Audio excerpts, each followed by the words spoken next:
एक concrete policy होनी चाहिए एजुकेशन को लेकर, एक ऐसा रोड मैप एजुकेशन सिस्टम को और हेल्थ सिस्टम को चलाने के लिए सामने आना चाहिए कि जिससे हमें लगे कि सरकार सीरियस है। कोई भी सरकार अभी तक, चाहे जम्मू कश्मीर में किसी की भी सरकार बनी, मैंने किसी को एजुकेशन के मामले को लेकर या हेल्थ के मामले को लेकर सीरियस नहीं देखा। और जब इलेक्टेड रिप्रेजेंटेटिव्स अपने सपोर्टर्स को लेकर सड़क पर आएंगे तो यकीनन एलजी एडमिनिस्ट्रेशन को झुकना पड़ेगा। लेकिन अगर आप इंतजार करेंगे कि नहीं दिल्ली मान जाएगी या कुछ कंप्रोमाइजेस करके बैठेंगे तो यकीनन इसमें जम्मू कश्मीर की जनता को जो है भला नहीं है। कांग्रेस ने और नेशनल कॉन्फ्रेंस ने अलायंस में मिलकर इकट्ठे इलेक्शन लड़ा, लेकिन अब कहीं ना कहीं पे नेशनल कॉन्फ्रेंस कांग्रेस से अलहदगी इख्तियार करते हुए नजर आ रही है। उमर साहब ने जो वादे किए हैं जम्मू कश्मीर की जनता के साथ, उन्हें पूरा करना पड़ेगा। और अगर उन्हें लगता है कि दिल्ली उनकी सुन नहीं रही है और वो कुछ कर नहीं पा रहे हैं, तो उन्हें मुझे लगता है कि इलेक्टेड रिप्रेजेंटेटिव्स को लेकर सड़क पर आना होगा और लड़कर अपने हकूक छीन कर लेने होंगे। अगर वो बेचारे बनकर उलझते रहे और बेचारे बनकर रह गए और टकराया नहीं बल्कि कॉम्प्रोमाइजेस करने लग गए, तो यकीनन इससे जम्मू कश्मीर की आवाम को बड़े नुकसान से गुजरना होगा। और फिर आने वाले वक्त में जम्मू कश्मीर की आवाम भी सबक सिखाएगी। जिस तरह से नेशनल कॉन्फ्रेंस के ऊपर इल्जाम लगाए जा रहे हैं कि ये जो नेशनल कॉन्फ्रेंस है ये अपने मंशूर से हट के इस वक्त जो है जम्मू कश्मीर में काम कर रही है, एक न एक दिन सर झुकाना पड़ता है फिर, और पछताना भी पड़ता है। कांग्रेस पार्टी ने कम से कम 15 से 16 सीट्स पर बहुत ज्यादा सपोर्ट की कांग्रेस नेशनल कॉन्फ्रेंस को, और तब जाकर वो इतनी बड़ी मेजॉरिटी ले सके। नाज़रीन आदाब, आप देख रहे हैं वॉइस ऑफ पब्लिक, मैं हूं आपके साथ इफ्तिकार सोफी। नाज़रीन मोहतरम, इस वक्त हमारे साथ ज्वाइन कर चुके हैं कांग्रेस के एक young leader, DDC member, Kishtwar Indrawal constituency से एमएलए कॉन्टेस्टेंट शेख जफरुल्लाह साहब। जफरुल्लाह साहब, खैर मकदम है आपका। शुक्रिया आपका भी। जफरुल्लाह साहब, सबसे पहले आपसे समझने की हम कोशिश करेंगे, कांग्रेस ने और नेशनल कॉन्फ्रेंस ने अलायंस में मिलकर इकट्ठे इलेक्शन लड़ा, लेकिन अब कहीं ना कहीं पे नेशनल कॉन्फ्रेंस कांग्रेस से अलहदगी इख्तियार करते हुए नजर आ रही है। उमर साहब की स्टेटमेंट आपने सुनी होगी जिसमें उन्होंने कहा कि कांग्रेस को आप रोना धोना बंद करना चाहिए, तो किस तरह से आप देखते हैं इसे और आपके क्या विरोध रहेंगे इसे? देखिए, वैसे भी जो कांग्रेस पार्टी ने अलायंस किया था वो इसलिए नहीं किया था कि नेशनल कॉन्फ्रेंस के सहारे हम आगे बढ़ रहे हैं, बल्कि इसलिए किया था कि हमने फिरका परस्त ताकतों को और जिन्होंने जम्मू कश्मीर को तोड़ा, जम्मू कश्मीर को खस्ताहाली की तरफ लिया, उनको हराना था। हमारा अलायंस में आने का मकसद इतना था, न कि हमारा मकसद ये था कि हम कुर्सी लेकर, कुर्सी पे बैठकर पावर में आकर पावर एंजॉय करें। कांग्रेस पार्टी का मकसद सिर्फ और सिर्फ इतना था कि हम अलायंस में आकर भारतीय जनता पार्टी को बाहर रख सके। और आने वाले वक्त में भी जब भी हम चुनाव लड़ेंगे, किसी भी तरह का चुनाव लड़ेंगे, हमारा ये मंशूर है कि भारतीय जनता पार्टी की आइडियोलॉजी को हम मजबूत ना होने दें, क्योंकि इन्होंने पूरे हिंदुस्तान को और पूरे जम्मू कश्मीर को खोखला कर दिया है। अब अगर उमर साहब ने कोई इस तरह की स्टेटमेंट दी है तो ये वो जाने, लेकिन जब जब किसी ने पावर के नशे में घमंड अहंकार जताया तो उसे एक न एक दिन सर झुकाना पड़ता है फिर, और पछताना भी पड़ता है। कांग्रेस पार्टी ने कम से कम 15 से 16 सीट्स पर बहुत ज्यादा सपोर्ट की कांग्रेस नेशनल कॉन्फ्रेंस को, और तब जाकर वो इतनी बड़ी मेजॉरिटी ले सके। वरना अगर नेशनल कॉन्फ्रेंस कांग्रेस से हटकर इलेक्शन लड़ती तो मुझे नहीं लगता कि 42 सीट्स तक वो पहुंच पाते। और ये कांग्रेस की वफा थी अलायंस में, और हमारी जो वफा है, जो हमने वफादारी निभाई अलायंस में, उसकी वजह से आज नेशनल कॉन्फ्रेंस को 42 सीटें जम्मू कश्मीर में हैं। वरना अगर हम प्रॉक्सी कैंडिडेट्स उठाते, जिस तरह से नेशनल कॉन्फ्रेंस ने प्रॉक्सी कैंडिडेट्स उतारे मैदान में, तो मुझे लगता है कि वो इतनी सीट्स नहीं ले पाते और फिर उससे कहीं ना कहीं फिर फिरका परस्त ताकतें जो है अंदर आती। तो हमने काफी समझदारी के साथ इस वक्त इलेक्शन लड़ा कांग्रेस पार्टी ने, और कांग्रेस पार्टी हमेशा से मुद्दों पर सियासत करती आई है, और कांग्रेस पार्टी ने एक मजबूत अलायंस दिया जम्मू कश्मीर में, और तभी जाकर बीजेपी यहां से बाहर निकल गई। वरना अगर हम अलायंस में आकर मजबूती के साथ अपने अलायंस पार्टनर की सपोर्ट नहीं करते, तो आज बीजेपी कहीं ना कहीं मजबूत होती और उससे जम्मू कश्मीर को बहुत ज्यादा नुकसान उठाना पड़ता। जफर साहब, आपसे समझने की कोशिश करेंगे, जिस तरह से नेशनल कॉन्फ्रेंस के ऊपर इल्जाम लगाए जा रहे हैं कि ये जो नेशनल कॉन्फ्रेंस है ये अपने मंशूर से हट के इस वक्त जो है जम्मू कश्मीर में काम कर रही है, तो इस पे आपके क्या व्यूज रहेंगे? देखिए, पहली बात तो यह है कि मुझे पार्टी ने इस तरह का कोई मैंडेट नहीं दिया कि मैं इस वक्त एक स्पोक्स पर्सन बनकर आपके सामने बात करूं। हाँ, इंडिविजुअल तौर पर मैं अपना ओपिनियन रख सकता हूं कि उमर साहब ने जो वादे किए हैं जम्मू कश्मीर की जनता के साथ, उन्हें पूरा करना पड़ेगा। और अगर उन्हें लगता है कि दिल्ली उनकी सुन नहीं रही है और वो कुछ कर नहीं पा रहे हैं, तो उन्हें मुझे लगता है कि इलेक्टेड रिप्रेजेंटेटिव्स को लेकर सड़क पर आना होगा और लड़कर अपने हकूक छीन कर लेने होंगे। अगर वो बेचारे बनकर उलझते रहे और बेचारे बनकर रह गए और टकराया नहीं बल्कि कॉम्प्रोमाइजेस करने लग गए, तो यकीनन इससे जम्मू कश्मीर की आवाम को बड़े नुकसान से गुजरना होगा। और फिर आने वाले वक्त में जम्मू कश्मीर की आवाम भी सबक सिखाएगी। लेकिन इस वक्त 5 साल दिए उमर साहब को, और हम उनसे यही उम्मीद रखेंगे कि जम्मू कश्मीर की जनता के साथ जो उन्होंने वादे किए वो पूरे किए जाए। और खास करके उन्होंने फ्री बिजली का वादा किया, जबकि अब वो मीटर्स लगाने की भी बात कर रहे हैं। और इससे पहले शायद इलेक्शन कैंपेनिंग में उन्होंने ये मीटर्स की कोई बात नहीं की, लेकिन अब वो मीटर्स जो हम सोशल मीडिया के जरिए से हमारे तक बात पहुंचती है, वो मीटर्स की बात कर रहे हैं अब। बट मेरा ये मानना है, आप बिजली दे, और जो आपने मंशूर के तहत इलेक्शन लड़ा, अगर आप कहते हैं कि मंशूर पे वोट पड़ा, तो फिर यकीनन आपको मंशूर के ऊपर काम करना होगा। और अगर काम नहीं करोगे तो ये जनता है, डेमोक्रेसी में सबसे बड़ा जो बदला लिया जाता है वो 5 साल के बाद लिया जाता है। और जमहूरियत में आप फिर आगे जब कल इलेक्शन लड़ेंगे आप, तो उस वक्त ये जनता आपको बाहर का रास्ता दिखाएगी। भारतीय जनता पार्टी के साथ जिस तरह से पीडीपी ने अलायंस किया और सरकार बनाई इलेक्शन होने के बाद, फिर उनको भी किस खमियाजा उसका भुगतना पड़ा। तो उसी तरह से अगर आज नेशनल कॉन्फ्रेंस काम नहीं करेगी, तो कल जनता इन्हें भी दुत्कारेगी और इन्हें काम की बुनियाद पर दुत्कारेगी।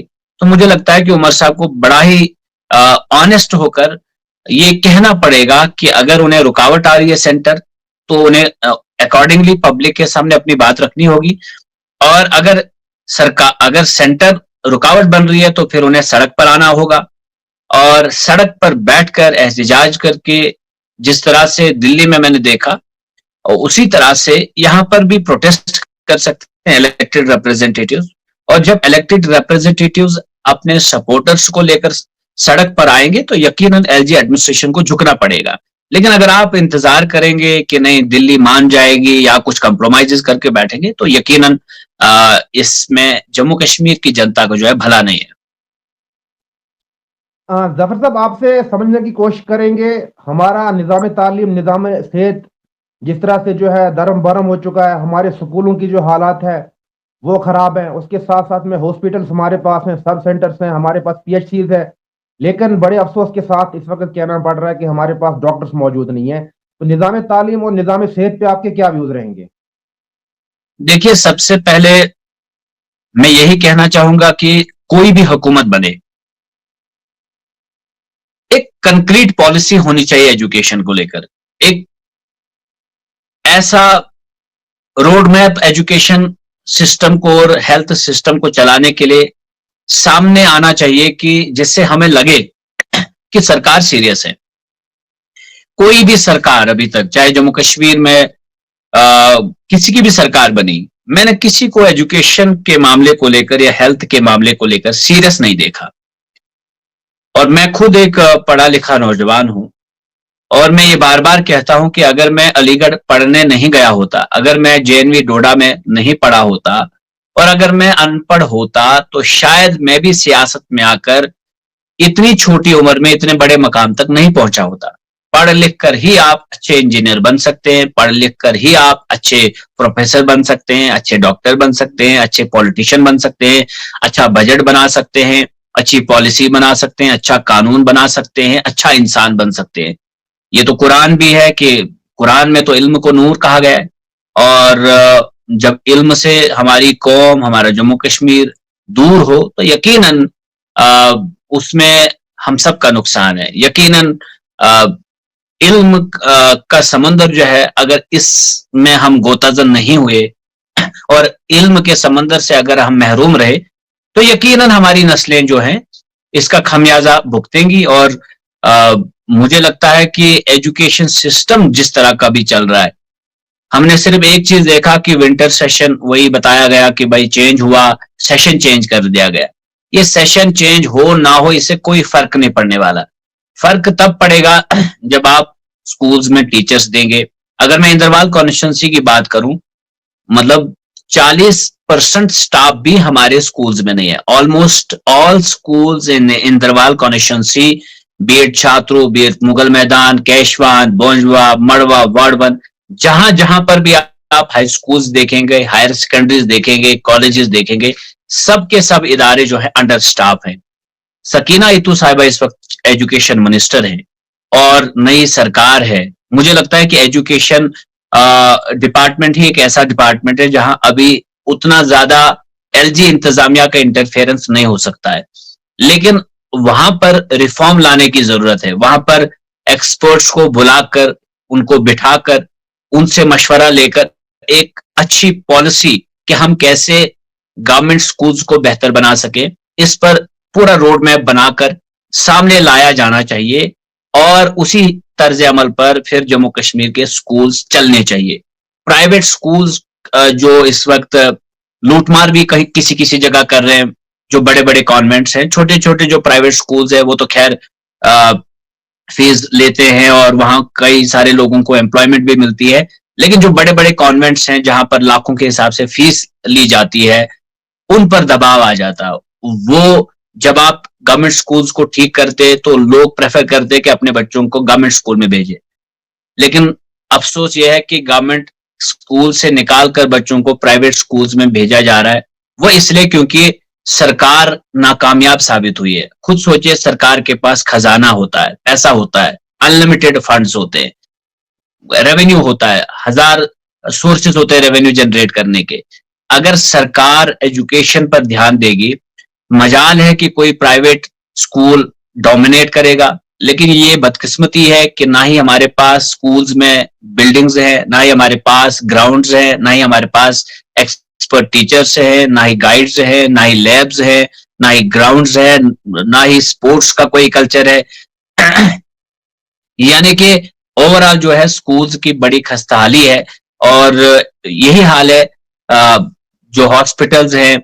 इंदरवाल कॉन्स्टिट्यूंसी पर्टिकुलरली जहां से मैंने इलेक्शन कॉन्टेस्ट किया, सिर्फ 1200 वोट का फर्क रहा, हार गया, लेकिन मैं उन लोगों की रिप्रेजेंटेशन अपोजिशन में रहकर भी कर रहा हूं, करने की कोशिश कर रहा हूं।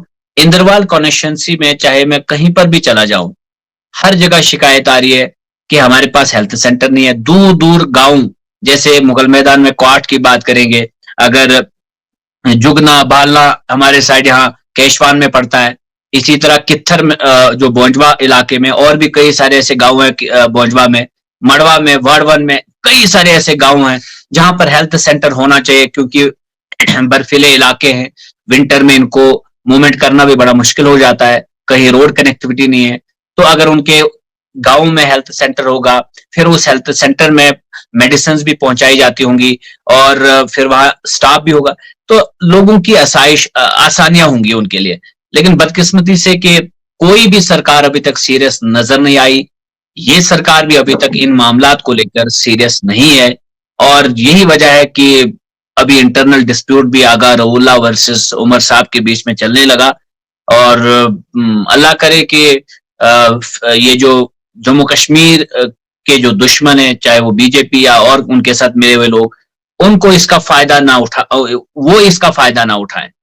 लेकिन ओवरऑल मैं ये कहना चाहूंगा कि उमर साहब को अपनी पॉलिसी जो है बहुत क्लियर करके चलना होगा, और ताकि आने वाले वक्त में उनको हुकूमत चलाने में दिक्कत ना हो। वरना एक तरफ से लोग भी नाराज होने लग जाएंगे, दूसरी तरफ से फिर बाकी जो कुव्वतें हैं वो भी पीछे लग जाएंगी, तो फिर वो संभाल नहीं पाएंगे। It is the right time कि वो चीजों को देख लें, वो चीजों को ठीक करें, ताकि जम्मू कश्मीर बेहतर तरीके से चल पाएगा। और एजुकेशन सिस्टम को, हेल्थ सिस्टम को सकीना इत्तू साहिबा देख रही है, उन्हें देखना चाहिए, वाकई में प्रॉपरली देखना चाहिए। अधूरे मन से कोई भी काम नहीं होता है। और आप घूमें, आप पुराने स्कूल्स में जाएं, हॉस्पिटल्स में जाएं, वहां क्या करेंगे? वहां आपको वही पुराने स्टाफ मेंबर्स मिलेंगे, वही टूटी फूटी दीवारें मिलेंगी, वही बगैर वॉशरूम के स्कूल्स मिलेंगे, बगैर वॉशरूम के हॉस्पिटल्स मिलेंगे, अनहाइजीनिक माहौल में बच्चे पढ़ते हुए नजर आएंगे, अनहाइजीनिक माहौल में पेशेंट्स का इलाज करते हुए पेशेंट्स का इलाज हो रहा होगा। ये सब देख पाएंगे आप, इसके अलावा कुछ नहीं कर पाएंगे। पहले आप ये तय कर लीजिए कि आपने एजुकेशन सिस्टम को कैसे चलाना है और हेल्थ सिस्टम को कैसे चलाना है, उस पॉलिसी को आप अवाम के सामने रखिए। चलिए, आपका बहुत बहुत शुक्रिया। Thank you. नाज़रीन मोहतरम, हमारे साथ बातचीत कर रहे थे शेख जफरुल्ला, जो कि कांग्रेस के एक यंग लीडर हैं, कश्तवाड़ से इनका ताल्लुक है, इंद्रवाल से एमएलए कॉन्टेस्टेंट हैं, और दक्षिण मड़वा से ये डीडीसी मेंबर भी है। इनसे हमने बातचीत की। आपकी क्या राय है इस इंटरव्यू के बारे में? कमेंट बॉक्स में हमारे साथ जरूर साझा कीजिए। मजीद अपडेट्स के लिए आप देखते रहे वॉइस ऑफ पब्लिक। दीजिएगा मुझे इजाजत। खुदा हाफिज़।